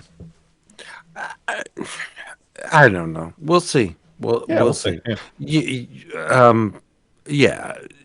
The more I can say about it is it would discolor some of your previous statements. So I will read it. after the first issue, I'll make a judgment call. Word up. Yeah. Yeah. Respect. Yeah, because yeah. Let me hit. We're coming to be quick with these because I have a lot to say. But two other number one issues that I tried this week. Number one, Mark Spector, Moon Knight number one. This is, I believe, the fifth, and I'm not exaggerating. I believe this is the fifth Moon Knight series that Jed MacKay has written. He cannot quit Moon Knight. I think what it really is that he just keeps writing Moon Knight and they keep relaunching it with a new name to try and bump up sales. No, I mean I think that's what they're doing, right? Like it's basically like one ongoing story. I have read a big chunk of his prior Moon Knight runs. I read like 30, 40 issues of it, like all in one sitting a year or two ago, and really enjoyed it. I thought it was really well done. So that's why I wanted to give this a try because I was like, okay, well I know Jed character well, and let me check it out. Not for me. I'm out on this one too. It's part of it is, which is often my issue with Marvel these days, is that for me the art just isn't what I'm bobbing with. It's Dev Pramanik, who I know has his fans. I don't think I'm really one of them. To be honest with you, it just doesn't really work for me. Either. Yeah. So yeah, that was a big turn off for me. And then like the book is basically like, I guess because it's an ongoing series, it is not a number one issue. I mean, we start with Mark with Spector is in a, like he's in like an office with his manager yelling at him, and he's like a kind of like a male guy, and he's like not answering the questions, and but then it turns out that it's really all part of this. He's actually inside of this elaborate like maze like lab with armed soldiers and like cameras, and it's all some big experiment to try and get Mark to, I don't either become Moon Knight or like tell them some secret that they're trying to get out of him, but it's not clear like what. Like it clearly presumes that I've been reading all along and I know what's going on, and then like it's just basically Mark walking around office buildings, almost like it had a Severance vibe to it. Oh wow! And like I'm like, all right, dude. Like so the whole thing, it's just like, again, not for me, just not for me. I just didn't get the hook. I was not hooked. And then I will say the pleasant surprise of the number ones, because I'm 0 for 2 so far, was Wade Wilson Deadpool number one. Now again, some people think of me as a Deadpool fan. I've been a disliker of Deadpool comics a lot more than I've been a liker. I do like the character, but I think he's a really hard character to pull off. I always, as a rule, try every new iteration of Deadpool in hopes that it sticks. Most of them don't. This one, though, I had high hopes for because it's written by Ben Percy, and I've pretty much loved everything Ben's done at Marvel. And it's drawn by Geoff Shaw, and we're all big fans of Geoff's work. Crossover, he was the artist on Crossover, which is my favorite comic of that year. So I knew it would look good. And I have to say, and maybe I'm damning a faint praise, I enjoyed it enough that I'm coming back for the second issue. It's violent. People actually get killed, which I'm here for. Like, I think, again, if you have a essentially immortal psychopathic mercenary, they should kill. Like, that's kind of the point. He kills. He gets nearly killed a bunch of times. He's uproarious and insane, and there's a conceit toward the end of the book which tells you why this series' existence is and how it's going to be quote unquote different. So yeah, so like I said, I was entertained enough and it was visually engaging enough that I will be back for the second issue. But I don't want to overstate it and say that I thought it was like amazing or anything. But I was like, okay, yeah, I'll come back and see what they got going here. You did enough this issue to make me think it might be worth sticking around. So I give one thumb up to Wade Wilson Deadpool number one, and big thumbs down to Bleeding Hearts and Mark Spector. What is this Shadows of Tomorrow on the top of the cover? It's the epilogue to the X universe. Okay. That's what right. Yeah. Thank you. Yeah. Yeah. So, And to that extent, I have no idea what that has to do with this, because there's no other, like, there's no other X-Men in it, and it doesn't seem in any way connected to anything that came before it. So, which is good. Again, in as much as I don't know how many people have never heard of Deadpool and are picking up a Deadpool comic in 2026, but if you haven't been reading Deadpool and you pick this, you don't need to have read any other. It's very much a first issue, which I like. It is. I think the whole epilogue thing is a marketing gimmick as well. Marvel, a marketing gimmick? No way. Yeah, I think it is. Yeah. Sure. Because having read all of Age of whatever the hell it's called, it was fun. But do you have to read it? Right. No. I read it because it was fun, not because it was steeped in X-Men continuity. But it helps that you know your X books, but I'm sure there was more than a couple things that went over my head. Whatever. It was. Yeah. I thought it was fun. And also, I got to laugh at Tom Brevoort because he does a little Q&A thing at the back of the book. And, like, this guy's such a clown. Like, it's like questions like, my place of birth is, the reason I got into comics, etc. And the next one of the questions is, if they were making a movie of your life, you'd be played by. And this motherfucker says Jonathan Frakes, or so people used to say. Now, on one, you'd be like, well, dude acknowledges he doesn't look like Jonathan Frakes anymore. No. Like, we've known Tom Brevoort since he was like, he's been at Marvel for like 40 years. At no point in Tom Brevoort's life had he remotely resembled Jonathan Frakes. No. Like, what is this dude talking about, dude? Jonathan, get out of here. At this point, they're believing their own lies.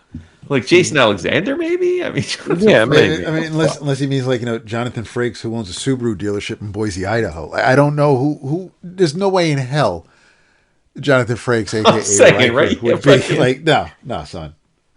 We're good. Yeah, what's the name of the Ferengi from Deep Space Nine? Quark. Quark, sort of like Quark. Maybe Quark. I mean, Jesus. Oh shit. Oh man.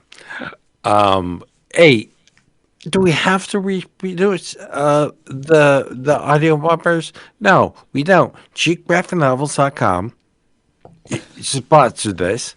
If you want to get below retail, far below retail on your comic books, go there. CheapGraphicNovels.com. Patreon.com/11o'clock comics. Check it out. 2 tiers. $5 and $10. That's it. And please leave us a review somewhere, anywhere. Yeah. It would be cool. It'd be fun. Ian Travels. This is another industry commentary where I take a trade paperback that's been reprinted.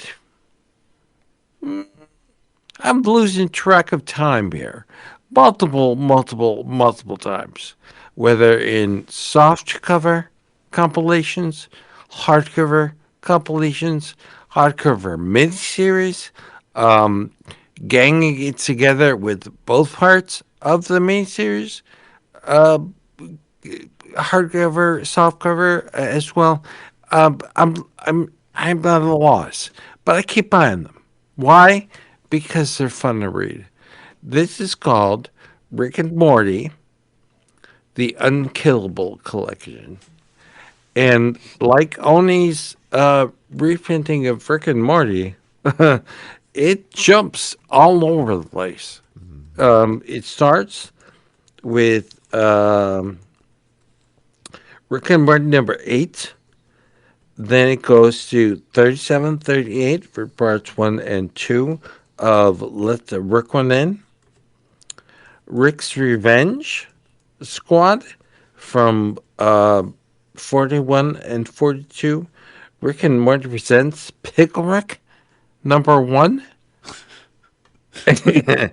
And I know I talked about this on the show. Rick and Morty versus Cthulhu number 1 to 4. Now, price-wise, it's worth every penny because not only do you get a bunch of issues, but it's only $9.99. Yep. Yeah, it's printed on really nice paper, full color. It's digest size, so it's not the same type of it's the same size as the previous compilations, but I don't think readers gonna care, especially if they're buying this. Number one, Jerry is a complete 100% dyed in the wool idiot. Jerry is a monkey. He's so stupid that normally I would feel bad for other characters calling Jerry, out on his stupidity, but I don't. In his case, I don't because he's so stupid. He's such an idiot. Beth clearly despises him, and to be in a marriage where not only do you have two kids, but you're tied to this porch monkey, this idiot that I don't know. I just don't know. It goes without showing that Rick and Morty will never, ever, ever die. It just seems like no matter what is thrown at them, like in the first story alone, the Krombopolis Amy, Prince Detrar of Mars, the Mr. Meeseeks, Peacock Jones, all come gunning for Rick and Morty, and they somehow get out of it. Now, it's only two parts. You'll read it. The party dog, the he still carries a chip on his shoulder for Rick and Morty. So he enlists a bunch of people, aliens, that want to do Rick and Morty harm. And the whole thing is narrated by Mr. Poopy Butthole, who tells you what issue. If you want to read what they're talking about here, you can read that in collected edition volume, I don't know, 2, 3, 4, whatever. Just seeing Mr. Poopy Butthole, it makes me laugh. So yeah, I probably have these issues somewhere along the line because I have multiple versions of Rick and Morty compilations. I would say I own these, right? But it didn't. A lot of them ring true as yeah. I've read this before, especially the Pickle Rick issue. I know I read that before, but for $9.99. It after the discount, it comes to $6 and change. Like, who cares? Yep. You can't beat it. It's part of the Compacts Comics edition. Rick and Morty, Adult Swim, published by Oni, in case I didn't say, the Unkillable Collection.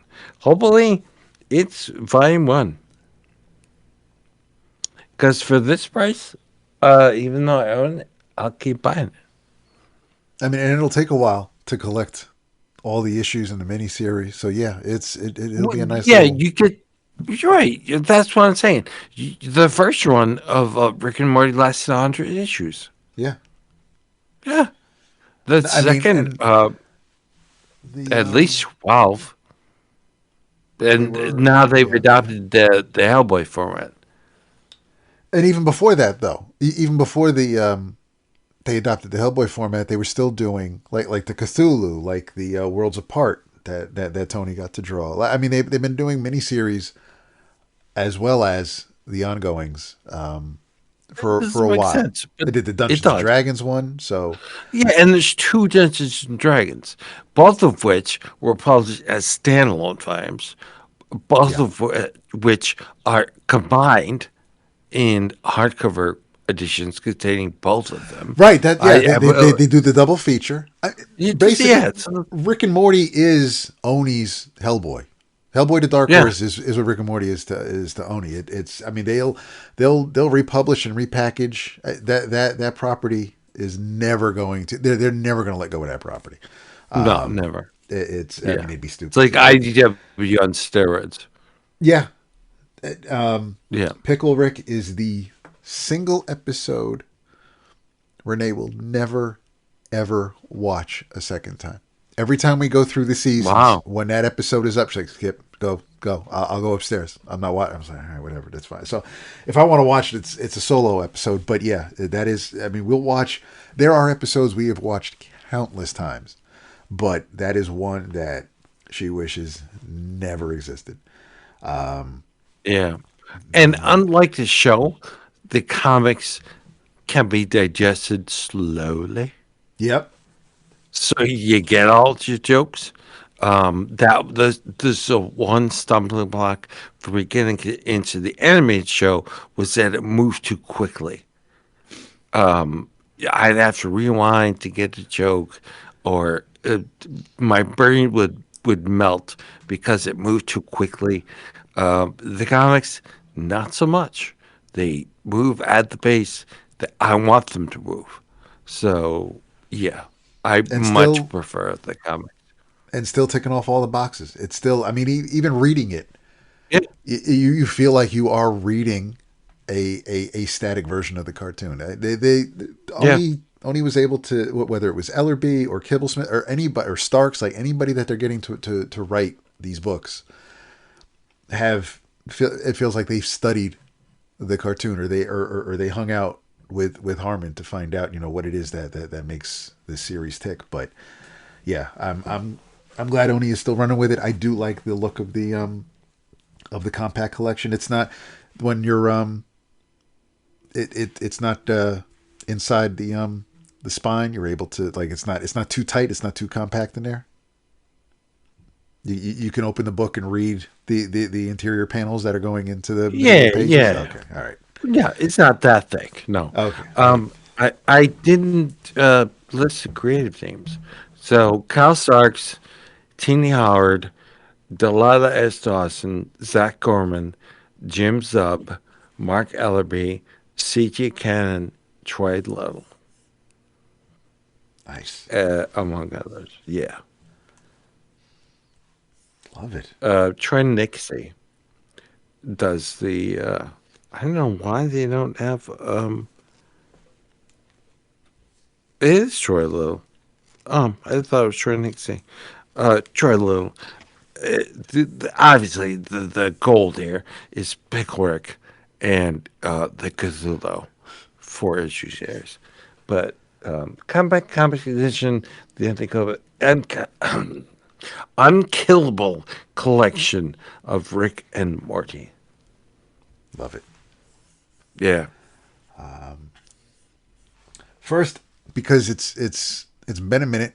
I know you were here last week, but I didn't get to mention it last week. But I never was able to tell you publicly, Vince, that I absolutely love the story you wrote in Metal Hurlant 3.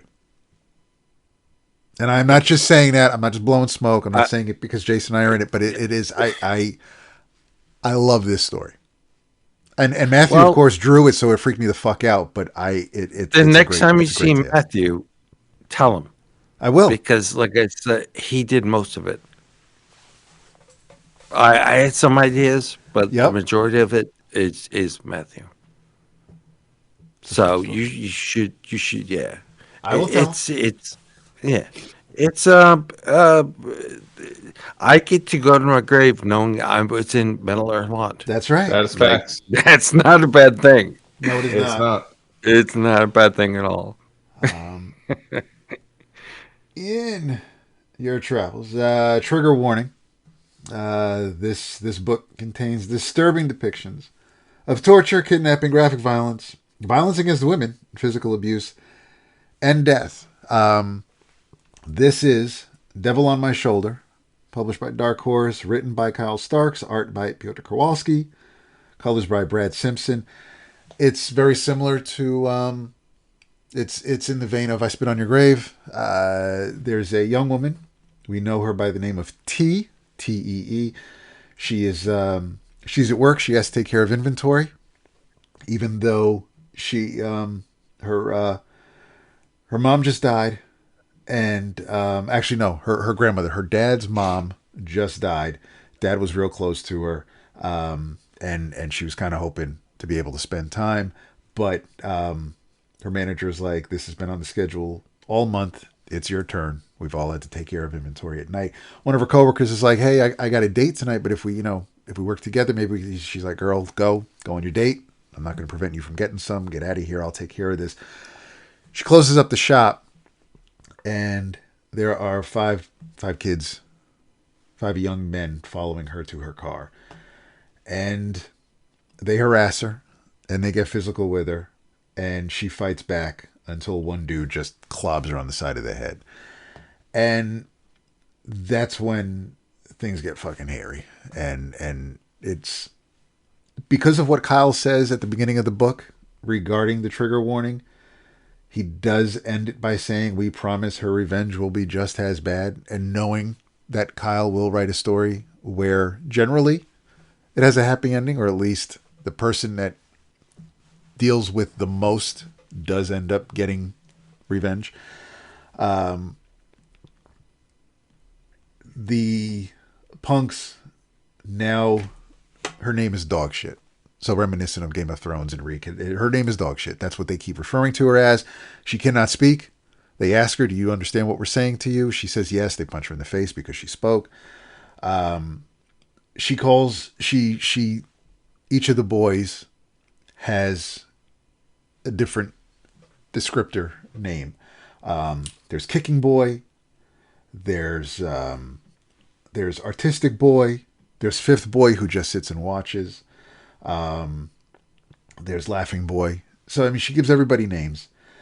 And she is there for days. They cut off one of her toes to send home. So this way they can get money for her. They don't seem to have any real sort of plan. They're torturing her. They all want different things from this experience. What one wants money, one wants to just torture. They're really not on the same page, but they're all in this to abuse this woman. And she survives on tepid lake water and canned cat food, but the water's contaminated, so she's sick all the time. Sounds like a fucking blast, this book. Dude, oh my god, it's a laugh riot. Day 38, they play a newscast for her that a local man so grief-stricken over the abduction and presumed murder of his daughter tragically took his and his wife's lives today in a terrible murder-suicide. So now she's got fucking nothing. It's day 44. They put her on fire, and she just sits there. She's being burned, but she just gives up. So she lays down, and Fifth Boy is just back there saying, well, that's it. It's all over now. So they wrap her up in a blanket, take her to the pier, throw her into the water, and she ends up washing up onto shore. And she's barely alive. They bring her to the hospital. The sheriff shows up. The nurse brings the sheriff over to her room, and room's empty. She gone. She ends up in a shed next to a church, and she's just hiding in a corner, face all bandaged, arms all bandaged. The priest, who apparently ran with the cartels back in the day, he finds her, and he does what he can to save her. But because of his past, so for 4 years, he's taken care of her. He's nursed her back to health. He's trained her. And we see the 4 of the 5 boys are now older, not necessarily wiser, but they're all happy with their lives. One of them, Kicking Boy, is a star soccer player. Or I'm sorry, football. There's one dude who's got art exhibits, and one dude is beyond rich, probably because of all the crypto. So they're all just happy with themselves. But she is tracking them down, and the 4th issue comes out next month. So I haven't finished the series yet, but it's. I mean, Kowalski's art is. We know we know how man draws, but I mean there is violence here that I really necessarily have seen before from him. The revenge she takes on some of the kids, some of the boys, some of the lads, they absolutely get what they deserve. That we've seen so far. They're very surprised that that dog shit is still alive, and that she's able to do, and she's not sloppy, but because it doesn't take long for them to realize that once the first one goes down, that that someone is after them, and they kind of piece it together. So they start to anticipate her showing up to take care of things, but it's it is not. It's not sunshine and rainbows for sure. It's a revenge story, which I am fine with. But yeah, she is not. The first half of the first issue is a little tough to take because of what they're doing to her. But knowing that there's light at the end of the tunnel, thankfully, it's easier for me to take. But it's not an easy book. But yeah, in your travels, if you are looking for something dark and violent, and girl power, Devil on My Shoulder.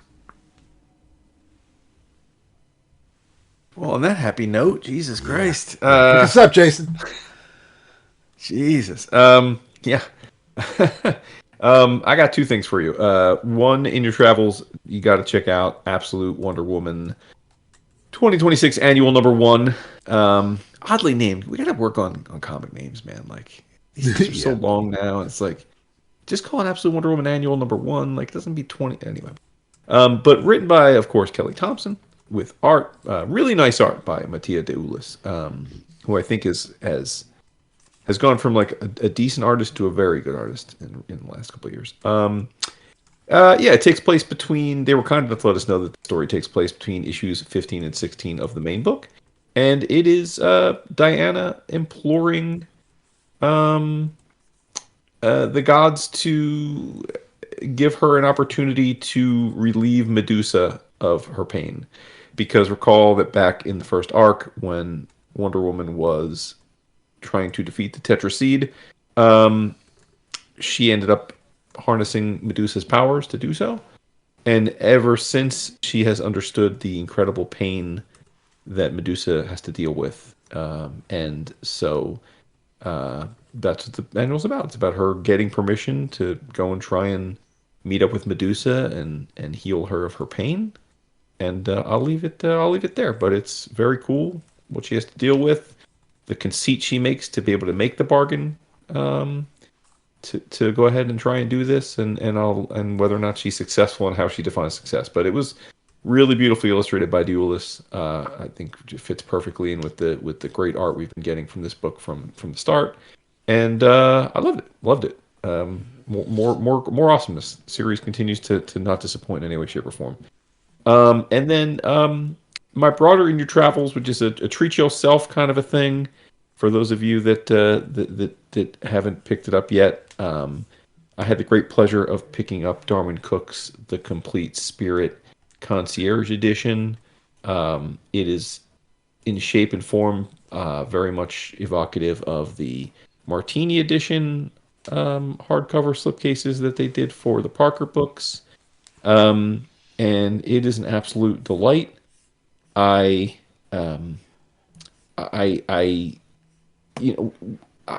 read some of this when it was coming out. I remember I didn't remember reading it all, but it collects everything. It collects the 12 issues of Darwin's run, as well as the Batman the Spirit book that was written by Jeff Loeb and drawn by Darwin. It's just an amazing thing, right? I mean, Darwin art is always amazing, but this is, this for I think people assume this, but this is Darwin's take on Will Eisner's classic, The Spirit. He does like a retro modern thing with it, where it's Darwin's art style. It's as distinctive as they come, but it's set sort of in the 40s in terms of they're still dressed that way, like they wear trench coats and fedoras and all that stuff, but it's like a hybrid. It's kind of an anachronistic world, because there's like cell phones and computers and stuff. So it's he kind of plays with the genre and the time variance a bit, which I'm fine with. And I think it just does some really fun stuff, because for as storied of and historically important as The Spirit is, it's very much a series that has not aged well in terms of modern tolerances for like racial stereotyping and the like, and Darwin does a masterful job of channeling Eisner's spirit with smarter, more acceptable takes on these characters. It's like the femme fatales are still gorgeous, but they actually have like backstories and reasons for doing what they're doing. Ebony White, which is probably the most problematic component of the original Spirit run, because it was basically like it was a black character that was drawn and acted with all the racial stereotypes of the time in really offensive ways. So Darwin completely revamps Ebony White, and really in many ways makes him the smartest person in the book, and certainly the most competent. It's just a beautiful experience, man. It was great revisiting it. Like I said, I mean, I'm pretty sure I didn't read the whole thing. I don't know why, but I'm glad that I was able to get it in this form. It's an incredible package. Like I said, it's a slipcase. It's very much like an absolute edition. Beautiful hardcover slipcase that's with front and back art blown up of Darwin's work, and then a single hardcover volume of the 13 issues. But man, oh man, was it fun I read this on Saturday with a fire in the fireplace and some delicious coffee in the morning, and it was just a great experience. Really warmed my heart. So if you have not read it, or if you want to revisit it, please do check out Darwin Cook's the complete Spirit Connoisseur Edition, which you can get at our friends Cheap Graphic Novels. Nice. Love it. Yeah, I guess we're going to have to wait till next week to hear what you thought about Den. Yeah, the way the conversation was going, I didn't want to give a short shrift. I didn't want to do, I don't want to... Okay. Yeah. And by that time, I'll have read Rat God as well. Good. Please, say goodnight. The hell was his name?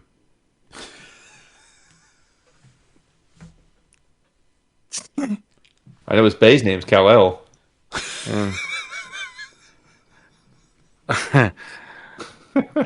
David. Good night.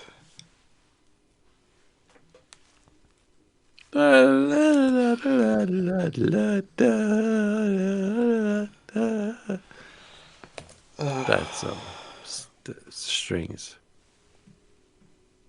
Dude, Superman is to David as Auntie Esther is to Uncle David. Uncle who? Uncle Roger. Uncle Roger, what?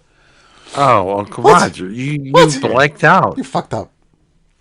You fucked up. You blank out all the time. Just saying. Just saying. Fix your shit. Guy's got fiber optic and he blanks out. It's a big house, man. I guess.